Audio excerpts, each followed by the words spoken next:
Hey, what's up everyone? It's Nurmagomedov speaking, bringing the best, most consistent and transparent betting strategy for you. In this video, we'll be covering UFC Fight Night 180 or UFC Island 6. The prelims, the main event I have already made a video of. If you haven't seen, please check it out in the description. I'm adding a link to it. And if you're familiar to my channel, you know the drill here. You know how to best use this spreadsheet to your interest. Good luck with your bets if you trust my analysis. If you'd like to hear the breakdown in the comments, in the description, I have already the timestamp, so you guys can click and browse through each fight to hear the breakdown, okay? So what do I mean by the most transparent and consistent betting strategy? I'm keeping track of all of my results from July. Everything's tracked, everything is recorded, so you guys feel free to check it out in the channel. Up until now, 225% profit overall, if considered by events, and in terms of the high, medium, and low confidence bets, that's what I have. And I have also some charts here so you guys can see the evolution through time in a more visual manner. How did I do in July, August, September, and now October? Okay, this is in terms of each confidence level, like I said, right? There is an introductory video as well, so please check that out. You guys gonna understand better what all of these numbers mean. How can you best use this? Okay, so on to the fight breakdown. I'm gonna be doing the prelims, like I said. Please check it out, the main event. And if you like this idea, if you like the quality of the information and what I'm doing here for you guys, please subscribe and share with your friends. Okay, Nurmagomedov versus Striegl.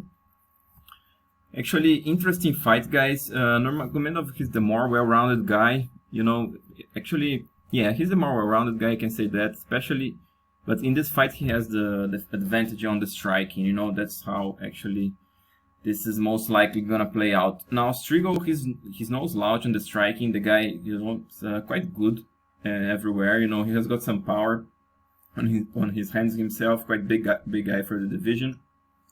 His forte, Striegl's, is his wrestling, you know, high level, very powerful double leg, you know, he can chain, he can body lock. He also has good grappling from top. He's big, he's strong, like I'm saying here. So it's not easy also to get him out of you.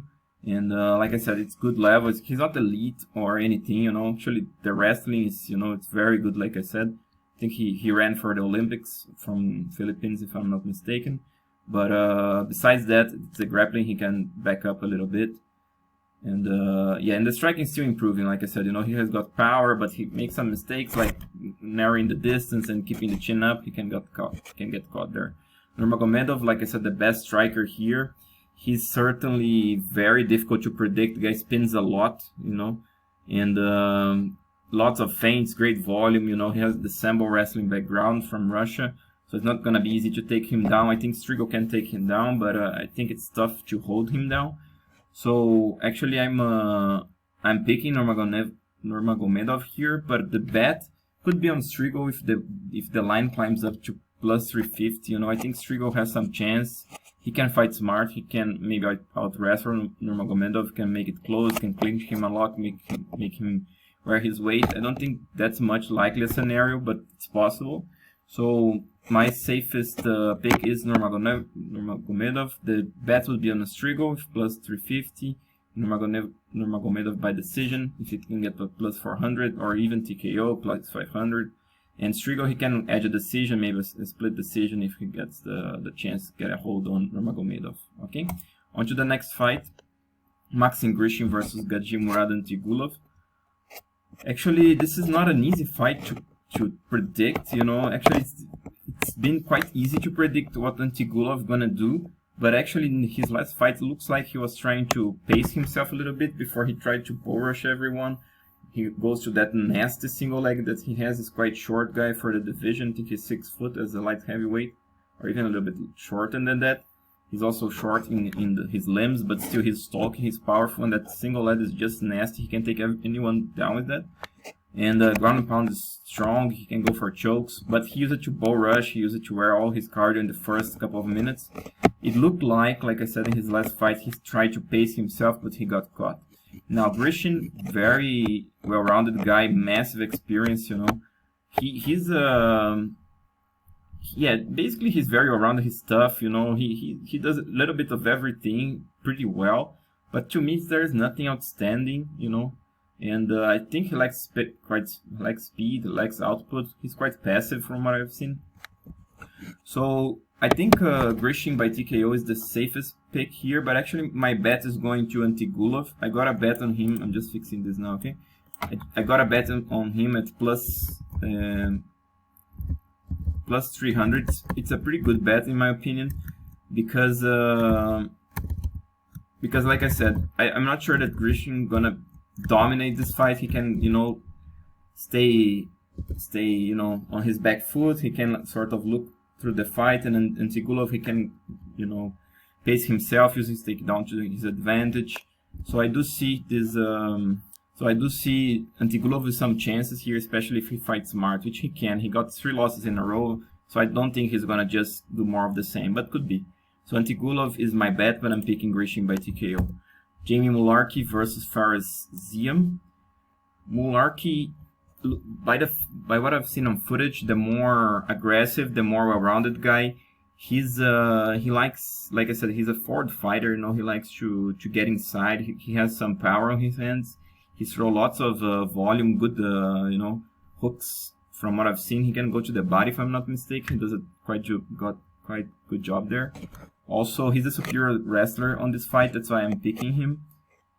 And he's also a good grappler. You know, if he takes Ziam down, it's not gonna be easy to get Mullarkey out of him. Mullarkey can also move pretty well to the back. He goes for chokes, so he's a pretty good overall fighter. Ziam, he's a super tall guy, very long limbs, great kickboxing. You know, it's tough to get inside of this guy. He throws good straight punches when the guys come in.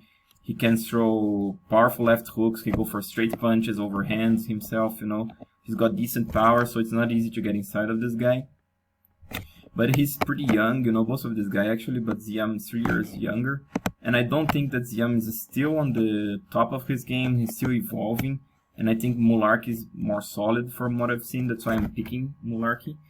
And but I do see Ziam with some chances to win this fight. If he can keep Mullarkey on the outside, maybe land a knee, maybe land some elbows that he can, or some powerful left hook, like I said.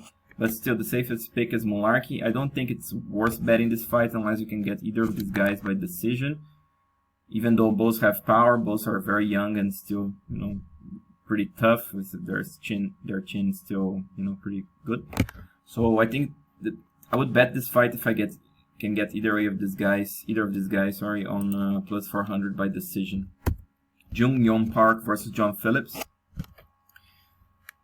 Yeah, this fight, I mean, Phillips, everybody knows what he's gonna do, and it's not, I don't think he's gonna adapt himself. He's gonna do more of the same, which is steady pressure, hands up, that great power that he has, you know, basically try to box. That's what he does, you know, get inside of you. He likes to corral guys. He doesn't like to go that technical on the boxing, even though he has some technique. He likes to corral the guys, and he likes to throw leather when the guys are with their back on the cage. Good power. He can put anyone out. He can definitely put Jung out.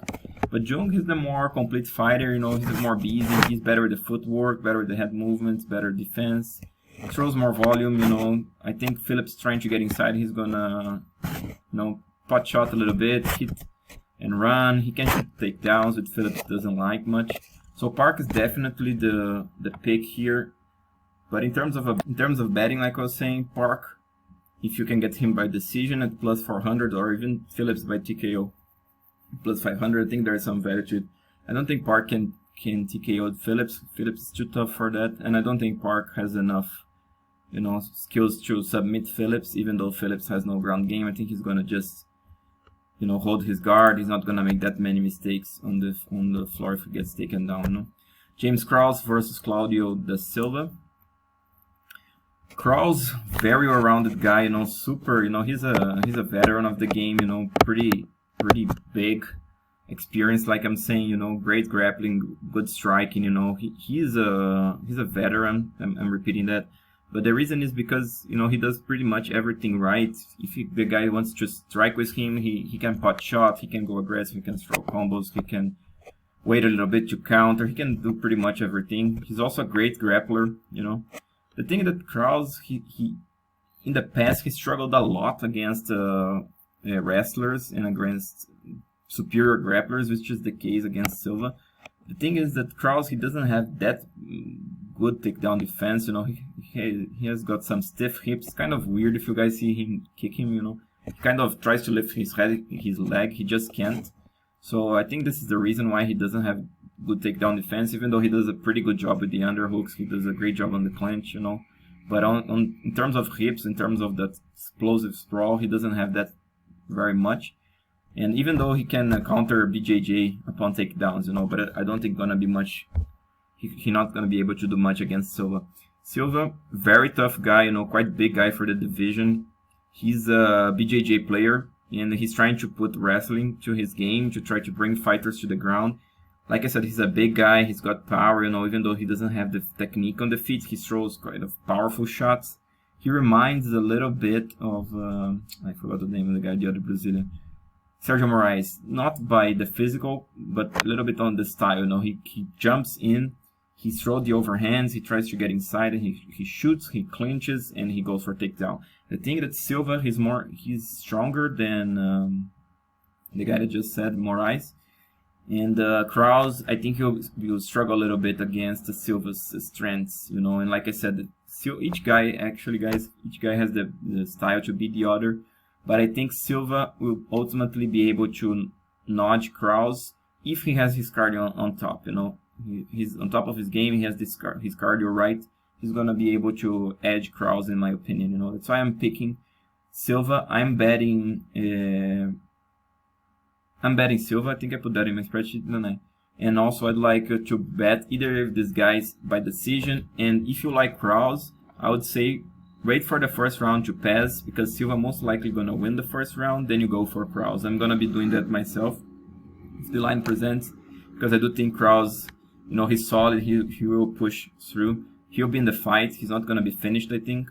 So he'll be there, he'll be fighting, and he'll be landing, he'll do damage, and you just never know. I think Silva, he'll be able to, like I said, control Krause a little bit more, using his physicality, but if he can't, you know, Krause will come on top. You can always count Krause in. And the thing is that Silva is 38, so this is also a factor, even though he doesn't have that much fight, so he's still kind of fresh, even being 38, but he's 38. Gillian Robertson versus Polyana Botelho. This is basically a striker versus grappler, guys. Actually, let me rephrase that. It's a striker versus grappler in terms of style, because Robertson, she has improved her striking a lot. I like what I have seen her lately. She's got good head movement inside. She can adjust her footwork. She can be in the right position to throw, you know, strikes back. So she's evolving a lot. I'm pretty impressed with her boxing, to be honest. She's not much of a kicker yet, but she's a good boxer, and she has got that BJJ. You know, her BJJ is very high level. She doesn't have that much credentials, if I'm not mistaken. Maybe she's still a brown belt, but still, she's a great grappler, especially on the women division. She's really good in there, and she's very dangerous with the submissions. Botelho, this is her style of fight. She's like a freestyle fighter, big girl, you know, long limbs. She has got that crushing power not crushing power, but a very good power for a woman. She throws heavy to the body, you know, her body kicks are nasty. She's got also very powerful overhands, you know, she goes like blitzing forward, kind of wild style, but she's super dangerous. She's also big, like I said, she has good fast hips. It's not easy to take her down, it's not easy to hold her down. So I do think she's a live dog in this fight. Actually, I'm picking Robertson by submission. I think she has more chances. She can, you know, shoot single legs, pull the guard, get some leg lock or something. She's good at this level. And she also has got a good boxing, like I said. But Botelho, she's going to be coming to fight. She's not going to back down. She's going to throw heavy. And she's definitely got a chance, in my opinion. So the bet is on Botelho plus 200. And I'm also be interested in TKO or decision for Botelho. Okay? Guys, let me finish this video here. I'll be uploading Gadzhimurad versus Kuta Delatse in another video, because there's still one more fight to come that hasn't been announced yet. So let me just wrap this up, guys. And like I said, if you liked this analysis and the quality of information here, please subscribe and share with your friends. The bets, everything that I have here in red, these are all low, you know, recommendations. Take this with a grain of salt and good luck with your bets.